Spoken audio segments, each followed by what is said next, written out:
Saya kongsi dengan pelajar file ni KL25Z ESM Blinking LED. File ni saya buat untuk board kita, untuk kita gunakan dengan board kita. Jadi file ni lah yang kita akan gunakan untuk simulate coding-coding yang saya kongsi dalam YouTube sebelum ni.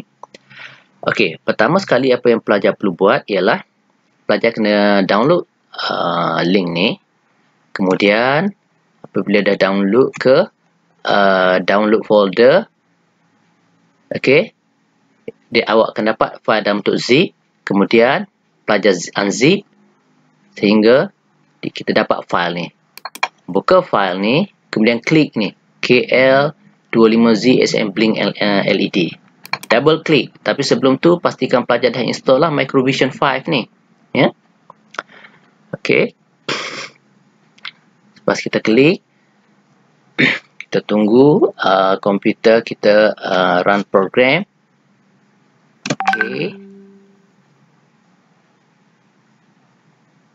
Okey, nanti para pelajar akan dapat window macam ni lah. Ini makna coding yang kita telah tulis.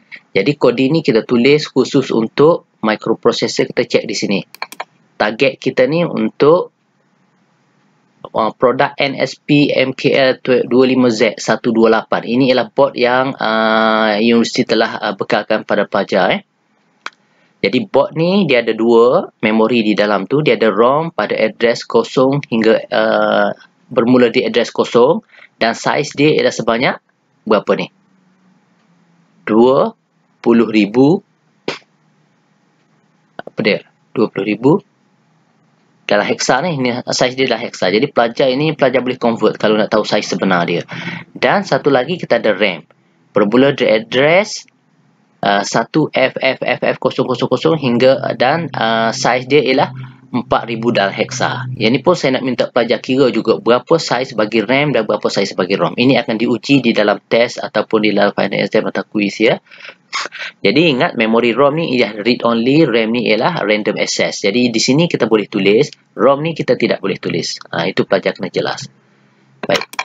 Jadi pertama sekali yang kita kena buat ialah kita kena build target file. Kita kena cuba untuk build target file.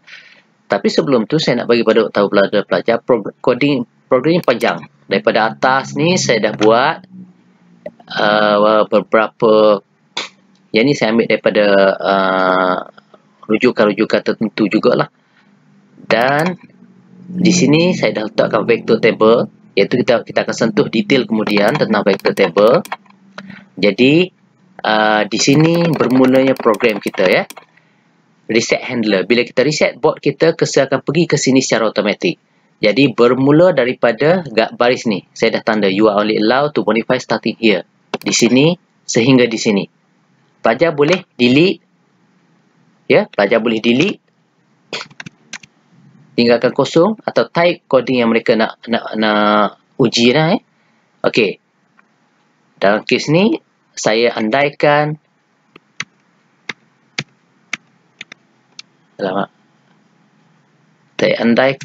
pelajar type code di sini. MOV ke register R4 immediate 45 contohnya. Ya. Dan saya akan cuba build target file. Okey. Satu error di mana?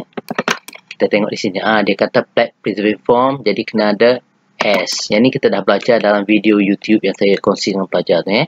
Kita cuba rebuild balik file sehingga tak ada error di sini. Bila dah tak ada error, kita boleh cuba debug. Apa maksud debug? Debug tu saya dah explain dalam kelas, tapi sekejap ni saya akan jelaskan juga apa maksud debug. Kita klik bahagian debug. Okey, di sini dia akan keluar satu pop-up. Ini mungkin mengelirukan pelajar lah yang tak ikut saya dalam kelas saya tu. Jadi untuk di sini dia minta kita, dia kata board ni dia tak detect. Dia kata cabut, kemudian sambung balik USB cable, kemudian klik refresh. Kalau tak faham juga, klik di help ni. Okey, jadi pada board awak tu, okey, di sini, ya. Okey, board yang kita pakai ni FRDM KL25Z ni. Okey, betul kan? Ini board pelajar kan? Jadi kalau saya besarkan gambar ni, saya akan dapat mana ya? Oh bukan di sini. Saya akan dapat macam ni. Jadi kita kena sambung ke pin ni. Saya rasa pelajar tidak jelas di sini. Saya bacakan. Di sini dia tulis SDA, Serial Debug Adapter. Tetapi di atas ni ditulis USB, USB, Universal Serial Bus. Jadi kita kena sambungkan SDA ni ke ke komputer kita, ke laptop kita. Okey. Jadi apa SDA ni? Okey, SDA ni kalau kita tengok di sini, ini ialah kelebihan board ni, dia telah dilengkapi dengan SDA ataupun Serial Debug Adapter ni. Jadi apa di sini dia SDA ni ialah Serial Debug Adapter, SDA. Dan debug ni apa dia? Kita nak tahu. SDA ni kita dah tahu kan, adapter pun kita dah tahu. Debug ni apa dia? Debug ni ialah proses untuk kita kesan dan kita buang sebarang error yang mungkin ada. Bug lah. Kalau bug ni, kalau dalam tanaman dia panggil serangga yang mengganggu tumbuhan kita kan. Dalam konteks kita ni, bugs yang mengganggu kod kita, program kita ya. Okey, kita balik kepada kill kita tadi. Jadi pelajar sambung pada port SDA tadi. Okey, sekarang saya sambung pada laptop saya. Okey, bunyi itu menandakan bahawa dia telah bersambunglah ni. Okey, yang ni kita boleh buang saja, tak ada masalah. Dan selepas kita connect, dia kata kita kena refresh list. Refresh list di sini. Okey, dia dah detect dah. Open di open SDA port adapter tadi tu, dia dah kesan di USB 1. Apa-apalah nama dia kan. Jadi bila dah kesan, kita boleh sambung. Kita reset lah connect. Okey, klik. Dia buat kerja dia. Okey, size 32K biasa. Okey, minta lagi, connect lagi. Okey, dah, tak ada masalah kan. Jadi cursor secara automatik klik tempat kode yang kita type tadi. Ini ialah kandungan sedia ada di dalam setiap register. Dari mana datang ni? Daripada yang atas-atas ni. Ni banyak semua ni kan. Okey, jadi yang tu tak apa, kita boleh abaikan. Okey, jadi sekarang ni kita dah ready untuk simulate.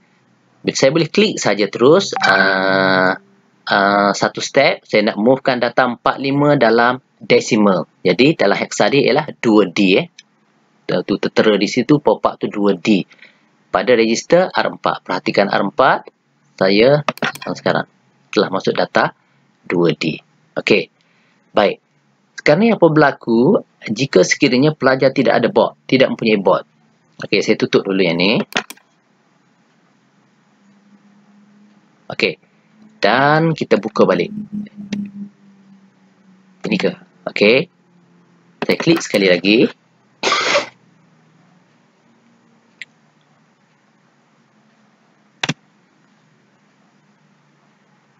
Okey. Jadi tadi pelajar perasan saya tak ada pun klik mana butang save kan. Tetapi bila saya dah build target file, dia akan secara automatik akan save. Data 45 je akan ada di sini. Faham kan? Jadi bila kita dah build file, tak ada error. Bila kita nak run debug, dia akan sebut ada problem board tak detect. Kalau kita tak ada board, contohnya, dalam kes ni saya connect board. Katakan saya, okey, saya klik sekali lagi tadi, debug, board tak detect. Jadi kita buat, kita pergi dekat bahagian ni, kita pergi dekat debug ni. Bahagian debug ni, kita guna simulator saja. Asalnya dia pakai PE Micro Debugger, kita tukar kepada Use Simulator. Okey, build balik file. Kemudian kita debug sekali lagi. Terus dia tak tanya dah pasal board sebab dia assume kita nak run gunakan simulator sahaja. Boleh kan? Okey, jadi bolehlah type apa-apa kod awak dalam assembly language yang telah kita belajar dan juga yang akan kita belajar nanti. Faham ya? Jadi saya harap setiap pelajar ikut step ni. Sebab sepanjang semester ni bila kita belajar coding, kita akan gunakan template ni. Faham kan? Dan untuk video ni saya bagi kredit pada kawan awak yang hubungi saya dan yang tanya saya detail tentang yang ni. Jadi apa yang saya sedang buat sekarang ni, ya, saya sedang mengajar pelajar untuk belajar. Bukan saya untuk belajar Micro:P, di mana nak dapat bahan, macam mana nak rujuk, bukan semata-mata saya nak ajar instruction ni saja, ya. Jadi proses dia mungkin sedikit memenatkan pelajar dan memakan masa sedikit. Tapi itulah, bila kita belajar ni macam tu, itu benda tu kita kena hadapi lah, ya. Jadi itu saja untuk video ni. Terima kasih, ya.